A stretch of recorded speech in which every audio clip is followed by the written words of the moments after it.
刘雪涛先生出生于河南开封，成名于都城北京。他饰演的京剧小生英俊大方、潇洒儒雅，魅力无穷。刘雪涛、张君秋二位先生命中相遇，一见如故，合作终生。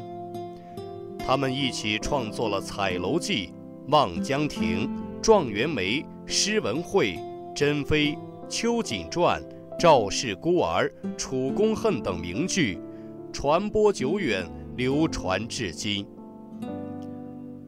刘雪涛先生是衬托红花的绿叶，是大师们青睐合作的金牌，是江派小生的掌门。他参演了《望江亭》与红娘的电影拍摄，曾赴港澳及美国演出，大获成功。参加英配相留存珍品，收徒传艺，后继有人。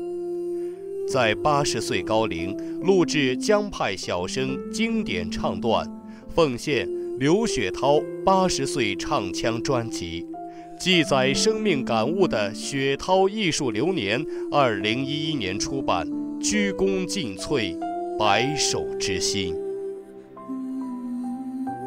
刘雪涛先生认为，文化修养是贯穿精神、透彻骨髓的力量。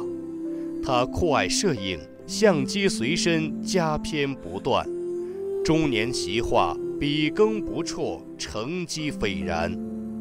汶川地震后，先后4次捐献作品，拍卖善款，用于灾区重建。刘雪涛先生恪守中华美德，谦恭儒雅，事理通达，以诚待众，与世无争，是一位学识广博、德高望重的艺术家。2011年的重阳节，刘雪涛先生驾鹤西行，受享九旬。雪花随雨化，涛韵逐云归。明德传千古，音容存世间。